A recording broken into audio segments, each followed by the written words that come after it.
Hello दोस्तों, this is Manish Saini. आज हम बात करेंगे यहाँ पर सेमेस्टर अधिकारी के टेस्ट नंबर 18 के बारे में। हम यहाँ पर जीएस और करंट अफेयर का पोर्शन डिस्कस करेंगे एमसीक्यू के फॉर्म में। चैनल पे नए हैं तो प्लीज़ सब्सक्राइब करें। You can also join us on Telegram का लिंक आपको डिस्क्रिप्शन में मिल जाएगा, आप वहाँ से हमको ज्वाइन कर सकते हैं। चलते हैं पहले प्रश्न की तरफ। पहला जो हमारे पास यहाँ पर प्रश्न है कि ग्लोबल इनोवेशन इंडेक्स 2023 में भारत का स्थान क्या है। तो भारत जो स्थान यहाँ पर रहा है वो रहा है यहाँ पर 40वां स्थान, यानी 40वें स्थान पर यहाँ पर भारत रहा है। हाल ही में ही विश्व बौद्धिक संपदा संगठन, एग्ज़ाम के पॉइंट ऑफ व्यू से काफ़ी महत्वपूर्ण है, विश्व बौद्धिक संपदा संगठन के द्वारा ही यहाँ पर ग्लोबल इनोवेशन इंडेक्स का यहाँ पर जारी किया जाता है। और इस सूचकांक में भारत 132 अर्थव्यवस्थाओं में से 40वें स्थान पर रहा है। और अगर हम बात करते हैं पिछले कई वर्षों से 2015 की अगर हम बात करते हैं 81वें स्थान पर था, 2023 में यह 40वें स्थान पर यहाँ पर रहा है। चलते हैं नेक्स्ट प्रश्न की तरफ। नेक्स्ट प्रश्न जो हमारे पास है यहाँ पर कि हाल ही में ही किस भारतीय राज्य या केंद्र शासित प्रदेश ने कोनोकॉर्पस संयंत्र पर यहाँ पर प्रतिबंध लगाया है। तो वो लगाया है यहाँ पर गुजरात स्टेट ने। हाल ही में गुजरात ने पर्यावरण और स्वास्थ्य संबंधी खतरों के कारण इस संयंत्र पर यहाँ पर प्रतिबंध लगाया गया है। तेज़ी से बढ़ने वाला यह जो विदेशी मैंग्रोव प्रजाति है, जिसे स्थानीय तौर पर सप्तपर्णी कहा जाता है, पिछले कुछ वर्षों से राज्य में हरित आवरण बढ़ाने के लिए एक लोकप्रिय विकल्प बन गई थी, तो उस पर यहाँ पर प्रतिबंध लगाया है। चलते हैं नेक्स्ट प्रश्न की तरफ। नेक्स्ट जो हमारे पास यहाँ पर प्रश्न है कि किस देश ने अंतर्राष्ट्रीय अंतरिक्ष स्टेशन को पृथ्वी पर वापस नियंत्रित रूप में लाने के लिए $1 बिलियन अमेरिकी डॉलर की जो योजना जो है यहाँ पर चलाई है। तो वो चलाई है यहाँ पर अमेरिका ने। अमेरिका की जो एजेंसी है, अंतरिक्ष एजेंसी नासा, उसने यह जो है पूरी प्रक्रिया चलाई है, योजना चलाई है। और यहाँ पर अंतर्राष्ट्रीय अंतरिक्ष स्टेशन को पृथ्वी पर नियंत्रित रूप से वापस लाने के लिए $1 बिलियन अमेरिकी डॉलर यहाँ पर ये जो है खर्च करने वाला है। और इसके लिए यहाँ पर ऐसा एक व्हीकल्स तैयार किया जाएगा जो यहाँ पर उसको वापस पृथ्वी पर लाया गया है। इसके लिए कंपनियों को यहाँ पर टेंडर भी जारी कर दिए गए हैं। तो नासा ऐसी संस्था है जो इस पूरे अंतरिक्ष स्टेशन को वापस पृथ्वी पर लाएगी। चलते हैं नेक्स्ट प्रश्न की तरफ। नेक्स्ट जो हमारे पास यहाँ पर प्रश्न है कि निम्नलिखित में से कौन सा वेदांग नहीं है। अगर हम बात करते हैं कुल मिलाकर 6 वेदांग हैं जिसकी अगर हम बात करते हैं तो सबसे पहला हमारे पास है वो है शिक्षा, कल्प, निरुक्त, व्याकरण, छंद और ज्योतिष।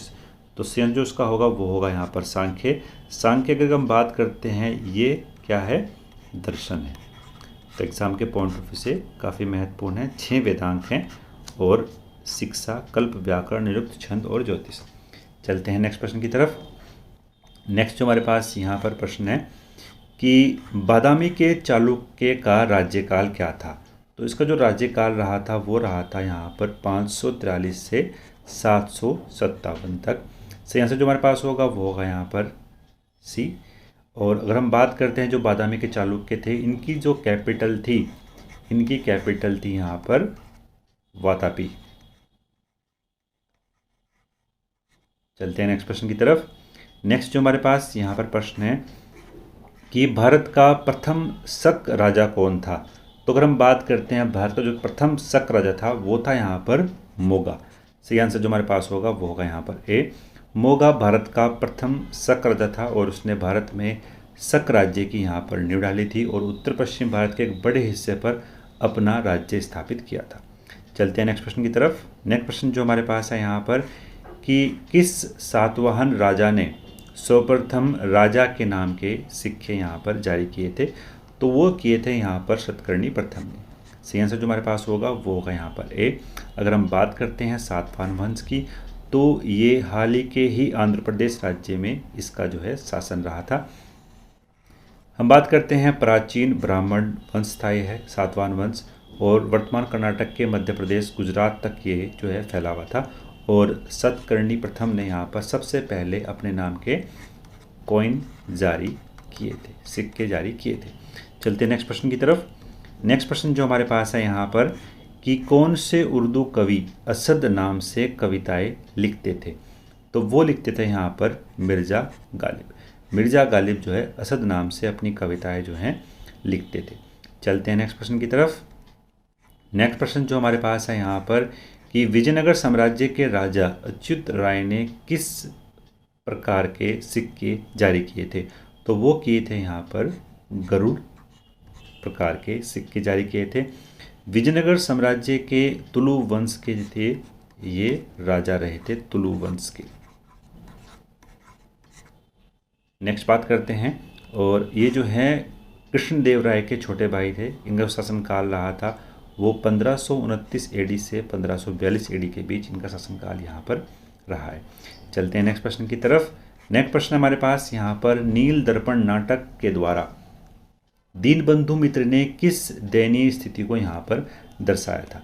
तो वो दर्शाया था यहाँ पर नील की खेती करने वालों की, यहाँ पर जो किसान थे उनकी क्या सिचुएशन, क्या उनकी यहाँ पर दशा थी ब्रिटिश रूल के दौरान, ब्रिटिश पीरियड के दौरान यहाँ पर क्या दशा थी, उनको दर्शाया था यहाँ पर नील दर्पण ने।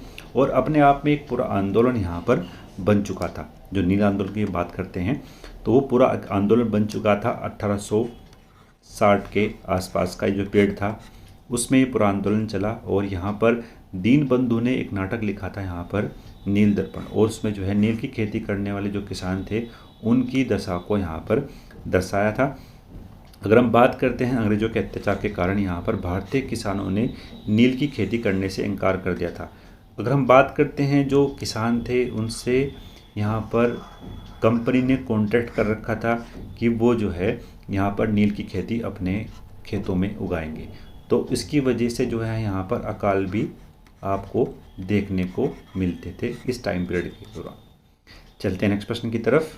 नेक्स्ट प्रश्न जो हमारे पास है यहाँ पर कि गांधी इरविन समझौते के लिए भारतीय राष्ट्रीय कांग्रेस के 3 महत्वपूर्ण सदस्यों ने गांधी जी को राजी किया था। नीचे दिए गए विकल्पों में से कौन सा व्यक्ति इस कार्य में शामिल नहीं था? अगर हम बात करते हैं गांधी इरविन समझौता, जो आपका 5 मार्च 1931 को यहाँ पर हुआ था, और उसके बात करते हैं हम जो सेकंड गोलमेज सम्मेलन हुआ था।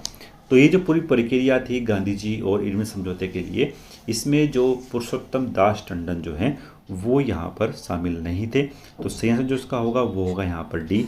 बाकी अगर हम बात करते हैं तेज बहादुर सप्रू, M.R. जयकर और श्रीनिवासन शास्त्री, ये तीनों ही उसमें जो है शामिल थे गांधी इरविन समझौते के बाद। और ये जो समझौता था वो लंदन में आयोजित होने वाले सेकंड गोलमेज सम्मेलन में से ठीक पहले हुआ था।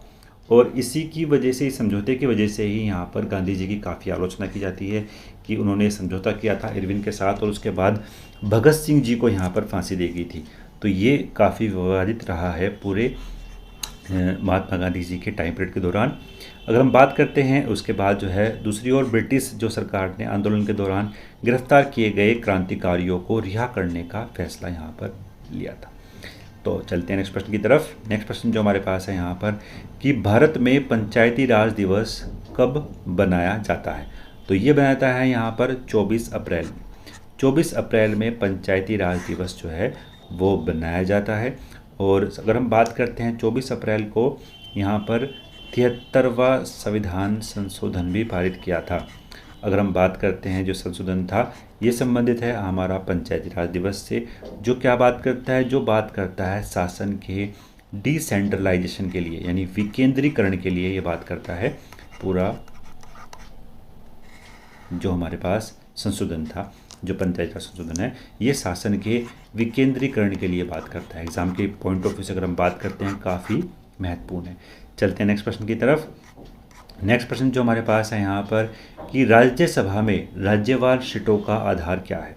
अगर हम बात करते हैं जो हमारे पास राज्यसभा की सीटें हैं उनमें जो आधार रखा गया है वो रखा गया है यहाँ पर जनसंख्या। तो अगर हम बात करते हैं अनुसूची 4 में, अनुसूची 4 में हमारे संविधान के अनुसूची 4 में यहाँ पर वर्णन किया गया है कि किस राज्य में कितनी सीटें जो हैं आवंटित होगी। अगर हम बात करते हैं यूपी के बारे में, तो यूपी सबसे अधिक राज्यसभा की सीटों वाला राज्य है और यहाँ पर कितनी सीटें हैं? 31 सीटें। ऐसे अगर हम बात करते हैं उत्तराखंड में कितनी सीटें हैं वो आपको कमेंट बॉक्स में यहाँ पर बताना है। अब चलते हैं नेक्स्ट प्रश्न की तरफ। नेक्स्ट प्रश्न जो हमारे पास है यहाँ पर कि भारत में पंचायती राज प्रणाली किस पंचवर्षीय योजना में यहाँ पर शुरू की गई थी। अगर हम बात करते हैं यहाँ पर पंचायती राज प्रणाली के बारे में, तो इसको जो शुरुआत की गई थी वो की गई थी यहाँ पर 1959 में। 1959 में राजस्थान का एक ज़िला था नागौर। राजस्थान के नागौर ज़िले में यह जो है सबसे पहले चलाई गई थी पंडित जवाहरलाल नेहरू जी द्वारा, और जो सही आंसर जो उसका होगा वो होगा यहाँ पर सेकंड। अगर हम बात करते हैं, इसको लेकर कई बार कन्फ्यूजन भी क्रिएट होता है कि इसको जो है 1993 आप सोल्व करो या फिर 1959 सोल्व करो। अगर हम बात करते हैं 1959 के बारे में, तो यह जो योजना चलाई गई थी, यह पंचवर्षीय योजना, इसके दौरान चलाई गई थी पंचायत राज प्रणाली। तो 1959 में यहाँ पर कोई बाउंडेशन नहीं थी किसी स्टेट के ऊपर, तो ये समझना होगा। यह जो है 1993 के बाद अगर हम बात करते हैं, ये हर राज्य में क्या कर दिया गया था, अनिवार्य कर दिया गया था कि आपको जो है पंचायती राज प्रणाली के एक प्रॉपर उसको कार्य प्रणाली बनानी होगी, और ये यहाँ पर संविधान संशोधन के माध्यम से अनिवार्य किया गया था। लेकिन इससे पहले अनिवार्य नहीं था, किसी स्टेट ने यहाँ पर जो है इसको लागू किया था, तो ये समझना होगा। और इसके 9 दिन बाद आंध्र प्रदेश के ही पंचायती राज प्रणाली अपनाने वाला दूसरा राज्य यहाँ पर बन गया था। चलते हैं नेक्स्ट प्रश्न की तरफ। नेक्स्ट प्रश्न जो हमारे पास है यहाँ पर, ये निम्नलिखित में से कौन सी पृथ्वी के वातावरण में पाई जाने वाली ग्रीन हाउस गैस नहीं है। अगर हम बात करते हैं ग्रीन हाउस गैस के बारे में, तो ये प्रश्न आपको एग्ज़ाम में जो है कंफ्यूज क्रिएट करेगा। तो अगर इसको हम समझने का प्रयास करते हैं, सही आंसर जो इसका हमारे पास होगा वो होगा यहाँ पर नाइट्रोजन ऑक्साइड। नाइट्रोजन ऑक्साइड हमारी ग्रीन हाउस गैस नहीं है। तो अगर हम बात करते हैं ग्रीन हाउस अगर वो नहीं है, तो कौन कौन सी गैस को हम ग्रीन हाउस गैस के अंदर कंसिडर करते हैं, तो सबसे पहले अगर नंबर पर हमारे पास आता है तो वो है यहाँ पर जलवाष्प, यानी वाटर वेपर्स जो हैं वो सबसे अधिक मात्रा में यहाँ पर ग्रीन हाउस गैस का काम करती हैं। सेकंड नंबर पर जो हमारे पास है वो है यहाँ पर कार्बन डाइऑक्साइड। फिर हम बात करते हैं मीथेन के बारे में, और नाइट्रस ऑक्साइड और ओजोन, ये हमारी प्रमुख जो ग्रीन हाउस गैस हैं। तो ये महत्वपूर्ण है एग्ज़ाम के पॉइंट ऑफ व्यू के लिए। चलते हैं नेक्स्ट प्रश्न की तरफ। नेक्स्ट प्रश्न जो हमारे पास है यहाँ पर कि पेरियार राष्ट्रीय उद्यान किस प्रदेश में है। तो पेरियार राष्ट्रीय उद्यान जो है वो केरल राज्य में है। केरल राज्य के इडुक्की और कोट्टयम ज़िले के में ये फैला हुआ है, इन दोनों ज़िलों में फैला हुआ है। तो इसमें जो है काफ़ी जंगली जानवर भी यहाँ पर देखने को मिलते हैं, हाथी, चीते, सांबर। चलते हैं नेक्स्ट प्रश्न की तरफ।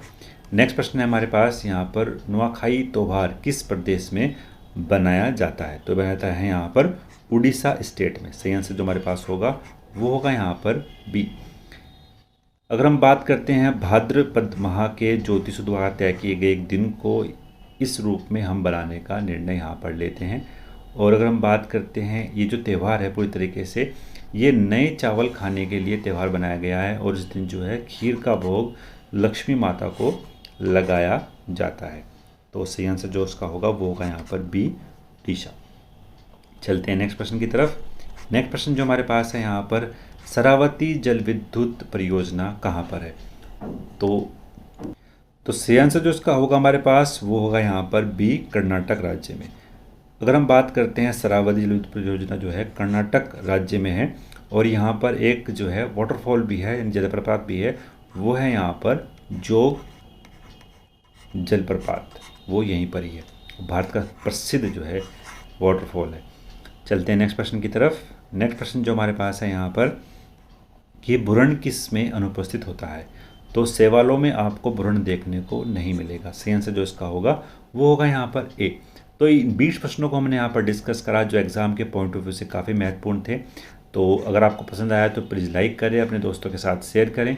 मिलते हैं नेक्स्ट वीडियो में। धन्यवाद। जय हिंद।